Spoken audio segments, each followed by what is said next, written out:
கவிஞர் யாழிசை மணிவண்ணன் அவர்களின் ஏற்புரை வழங்க மேடைக்கு அன்புடன் அழைக்கிறோம். நண்பர்கள் அனைவருக்கும் வணக்கம்.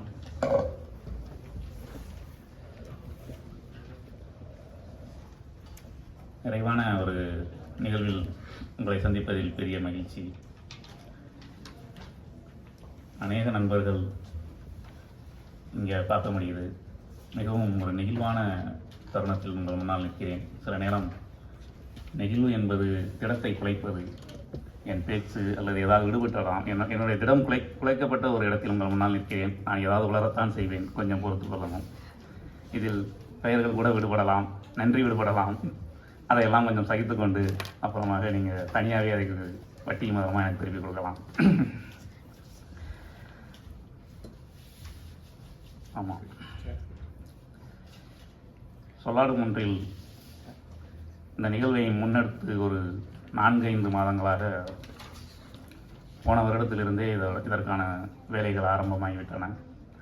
நிறைய அதிர்ச்சி எனக்கே என்று இருந்தது. இந்த நினைவு பரிசுகள், அந்த ஓவியங்கள், அது மாதிரி எனக்கே தெரியாது. இன்னைக்கு தான் நானே அதை தெரிஞ்சுக்கிட்டேன். ஓ, இதெல்லாம் இங்கே இருக்குது அப்படின்னு. எனக்கு இந்த புத்தகம் தெரியும், இந்த பேச்சாளர்கள் தெரியும். ஓ, இவங்க தான் பேசுகிறாங்க, இது நிகழ்வு அப்படின்னு.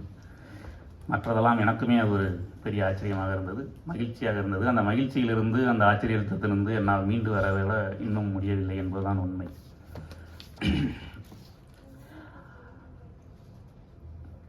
நிகழ்வு இதுவரை நன்றாக தான் போய் கொண்டிருந்தது. நான் கொஞ்சம் சரியாக பேசிவிட்டால் இன்னும் சிறப்பாக இருக்கும்னு நினைக்கிறேன். நம்ம வரிசையிலே வந்துடுவோம். இந்த நிகழ்வில் யாரெல்லாம் பங்கு பெற்றார்கள் அப்படிங்கிறவங்க, அவங்கள பற்றி என்னோட மகிழ்ச்சியை, அன்பை அவர்களுக்கு நான் தெரியப்படுத்தணும்னு நினைக்கிறேன். இந்த ஏற்புரைன்னு போட்டிருக்காங்க. ஆனால் ஏற்புரை ஒன்றும், ஏன்னா இது என்னுடைய முந்தைய தொகுப்புகளில் உள்ள கவிதைகளை மொழிபெயர்த்த ஒரு நூல் வெளியீட்டு நிகழ்வு. அப்புறம் இந்த நிகழ்வு பற்றின ஏற்புரை தான் என்னால் கொடுக்க முடியும். நூலை பற்றின ஏற்புரை கொடுக்கணும்னா அது கவிஞர் ரேவதி கொடுத்துருந்தா தான் சரியாக இருக்கும். ஏன்னா அவங்களோட வேலை தான் இதில் அதிகமாக இருந்தது. என்னோட பணி என்பது பெரிதாக எதுவும் இல்லை. ஏன்னா இந்த கவிதைகளுக்கு நான் முந்தைய நூல்களிலே ஏற்புரை கொடுத்து விட்டேன். அதனால் கவிதைகளை பற்றியோ நூலை பற்றியோ தனியாக புதிதாக மறுபடியும் ஏற்புரை கொடுக்க வேண்டியதில்லை என்று நினைக்கிறேன். நிகழ்வை பற்றிய ஏற்புரை இருந்தால் போதுமானது. நிகழ்ச்சி நெறியாளராக சிறப்பாக தனது பங்களிப்பை வழங்கியிருக்கும் தீபக் நியாயமாக இன்று இந்தியாவில் இருக்க வேண்டியவர்.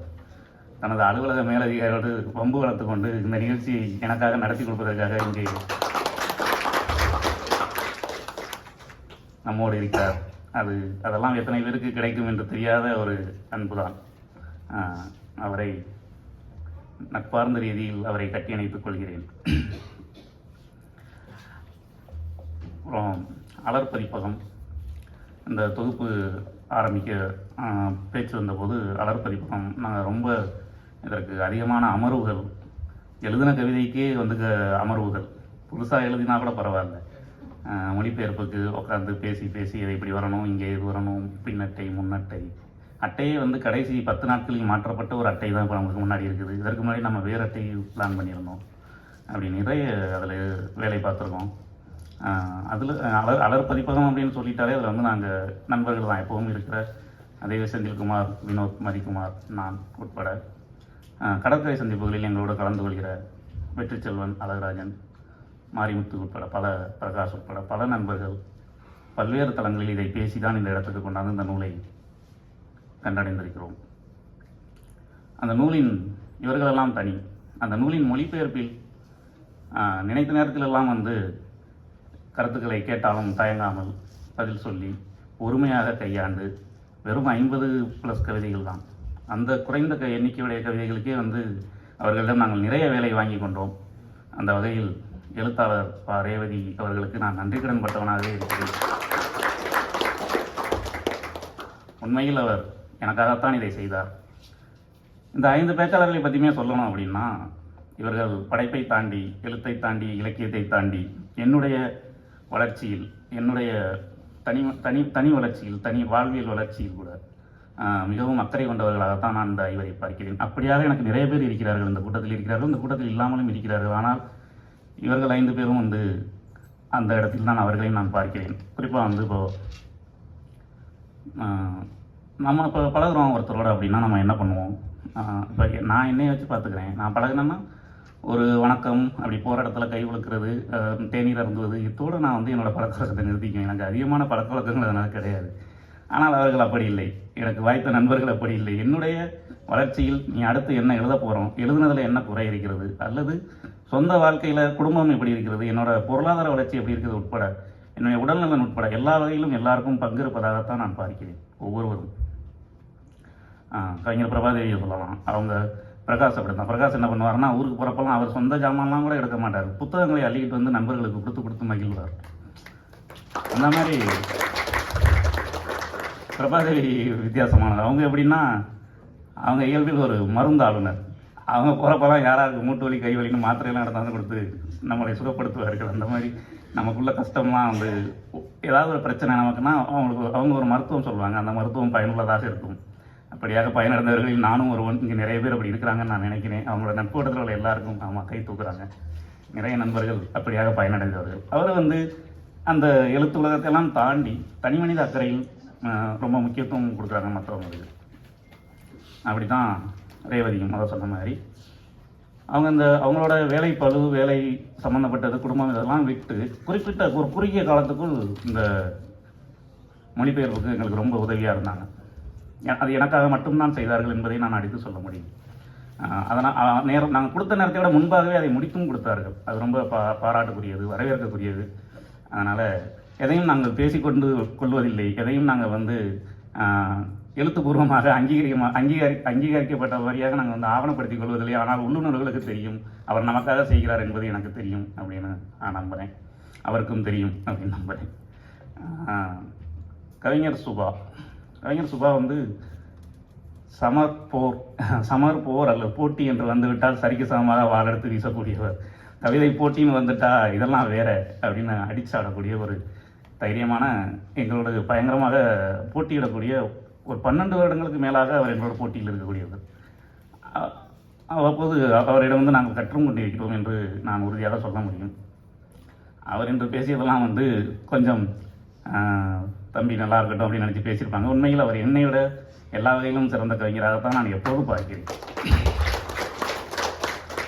கவிதையை விடுங்க, ஆனால் வந்து அவங்க என்மேல் கொண்டிருக்கிற அக்கறைகள்லாம் ஒரு வரிசைப்படுத்தி சொல்லிவிட முடியுமானா முடியாது. அது மிகப்பெரிய வரிசை. கங்காவும் கிட்டத்தட்ட அப்படியான ஒரு இடத்தில் தான் என்னோடு இருக்கிறார். எனது நலனில் அக்கறையில் இருக்கிறார். முக்கியமாக நான் திரும்ப அதான் சொல்கிறேன், நீ எழுதுறது படிக்கிறதெல்லாம் விட்டுட்டு, வேலையை விட்டுட்டு, உடல்நிலை எப்படி இருக்குது, குடும்பம் எப்படி இருக்குது, பிள்ளைகள் எப்படி இருக்காங்க அப்படிங்கிற இடத்துல அவங்க நமக்கு அணுகிற விதம் இருக்குல்ல. நானும் ஒருத்தரை கூட அப்படி கேட்டது கிடையாது. அப்படியாக அந்த தாய் உள்ள பெண்களாக அவர்கள் என்னோடு தொடர்ந்து நட்பில் இருக்கிறார்கள். அவர்களுக்கு எனது அன்பு. கவிஞர் மோகனப்பிரியா அவங்க கடந்த நிகழ்வுகளே வந்து அவங்களும் இந்த மாதிரி எனக்கு ஒரு அதிர்ச்சி கொடுத்தாங்க. அந்த புக்மார்க்கெல்லாம் வந்து கவிதைகளை வந்து பண்ணி ஊர்லேருந்து ரொம்ப பிரத்யேகமாக ஆள் வைத்து தயார் செய்து அதை கொண்டாந்து நூல் வெளியீட்டில் இலவசமாக கொடுத்தார்கள். அவங்க நினச்சிருந்தா அவங்க கவிதையை கொடுத்துட்டு போயிருக்கலாம். அவங்க ஏன் கவிதையை, மதிக்குமார் கவிதையை, இசை கவிதை அப்படின்னு சக நண்பர்களுக்காக அவரும் சில பணிகளை செய்திருக்கிறார் என்பது இந்த இடத்தில் நான் பகிர்ந்து கொள்ள விரும்புகிறேன். அவருக்கு நான் நன்றி. அப்புறம் எம்கே சொன்ன மாதிரி அவர் எங்கள் ஊர்க்காரர். அதில் எனக்கு பெருமையும் கர்வமும் உண்டு. எப்போது பார்த்தாலும் இவர் நம்ம ஊருக்காரர் அப்படிங்கிற ஒரு நெருக்கம் உண்டுன்னா பேசுனது கூட கிடையாது. ஃபோன் பண்ணியெல்லாம் பேசுகிறோமா அதெல்லாம் கிடையாது. எம்கே என்றால் நம்ம ஆள், அவ்வளோதான். அது மட்டும்தான். அந்த இடத்தில் எம்கே வந்து பேசுகிறார் என்பது கூடுதல் மகிழ்ச்சியாக இருந்தது. அவருக்கும் எனது அன்பு. அப்புறம் சொல்லாடமன்றில் அமைப்பின் நிறுவனர் நீதியை பற்றி பலரும் சொன்னாங்க. நான் சொல்லி தெரிய வேண்டியதில்லை, உங்கள் அனைவருக்கும் தெரியும் அவர் எப்படிப்பட்ட மனிதர் என்பது. யாரோ பேசும்போது கூட சொன்னாங்க, கங்கான்னு நினைக்கிறேன், தன்னை முன்னிறுத்துக் கொள்ளாமல் அப்படிங்கிற அந்த வரி அவரை பொறுத்தவரை ரொம்ப முக்கியமான.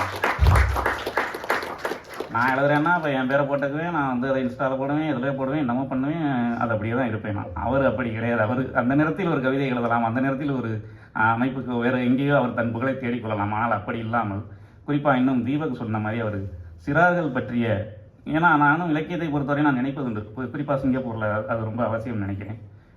அடுத்த தலைமுறை அப்படிங்கிற இடம், இப்படி ஒரு கூட்டம் வந்து இன்னொரு 15-20 வருடம் கழித்து எப்படி சிங்கப்பூரில் நடக்கும் அப்படின்னு யோசிச்சு பார்த்தோம்னா, அந்த இடத்துக்கு நம் மாணவர்களை தான் கொண்டு வர வேண்டும். அந்த வேலையை மிகவும் கச்சிதமாக தொடர்ந்து செயலாற்றி கொண்டிருக்கிறார் நீங்கள்.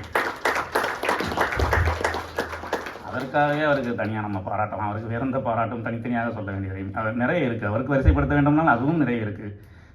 இந்த இந்த இந்த இந்த பரிசு சின்ன பரிசெல்லாம் பார்த்தோம்னா எனக்கு ரொம்ப ஆச்சரியமாக இருந்தது. இப்படிலாம் பண்ணியிருக்காங்களே, நமக்கு தெரியலையே, இவ்வளோ சிறப்பாக பண்ணியிருக்காங்களே அப்படின்னு ரொம்ப அதிர்ச்சியாகவும் ஆச்சரியமாகவும் இருந்தது.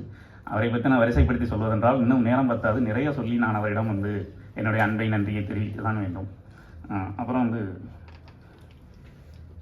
எங்களோடு எல்லா நேரத்திலும் பயணத்தில் இருக்கும் வெற்றி செல்வன் அழகுராஜன் போன்றவர்கள், கவிஞர் மாரிமுத்து, பிரகாஷ், தீபக், இன்னும் நிறைய நண்பர்கள், பெயர் விடுபட்ட நண்பர்கள் அப்படின்னு ஒரு பெரிய வட்டம். எங்கு சென்றாலும் எங்கள் அந்த ஒரு இலக்கியம் சார்ந்த உரையாடல்கள், பேச்சுகள் எல்லா இடத்துலையுமே அவங்க வந்து எங்களோட ஒத்துழைப்பு கொடுப்பாங்க. நட்புக்கரம் நீட்டி தொடர்ந்து இன்முகத்தோடு அந்த உரையாடலை நடத்தி நல்வழிப்படுத்துகிறார்கள் என்று அவர்களெல்லாம் நான் அடையாளப்படுத்த விரும்புகிறேன். அவர்களுக்கும் என் மனமார்ந்த அன்பும் நன்றியும். குறிப்பாக சிங்கப்பூரில் இந்த மாதிரியான நிகழ்வுகள் பொறுத்தவரையும் தேசிய நூலக வாரியத்தோட பங்கு வந்து ரொம்ப முக்கியமானது. அது எத்தனை முறை நன்றி சொன்னாலும் அதற்கு ஈடு இணையாகாது. அவர்கள் கொடுக்கும் ஆதரவில் தான் நாங்கள் நூல் வெளியிடுகிறோம். அவர்கள் கொடுக்கும் ஆதரவில் தான் நாங்கள் படைப்பாளியாக இங்கு நிற்கிறோம். இந்த நிகழ்வின் ஆதரவாளரான இந்த இளம் எலக்ட்ரிக்கல்ஸ் அவர்களுக்கும் இந்த நேரத்தில் நன்றியையும் மகிழ்ச்சியும் தெரிவித்துள்ளோம். உண்மையிலே வந்து நன்றி வந்து நீதி தான் சொல்லுவார். எனக்கு ஏற்புரைக்கு பெருசாக நான் தான் முதல்ல சொன்ன மாதிரி எதுவும் இல்லைங்கிறனால நான் உங்கள் அனைவரையும் நானும் என் நன்றியை தெரிவித்துக் கொள்ள மிகவும் விருப்பப்படுகிறேன். அதனால தான் நான் நன்றி வரிசையை நீட்டி கொண்டு போகிறேன்.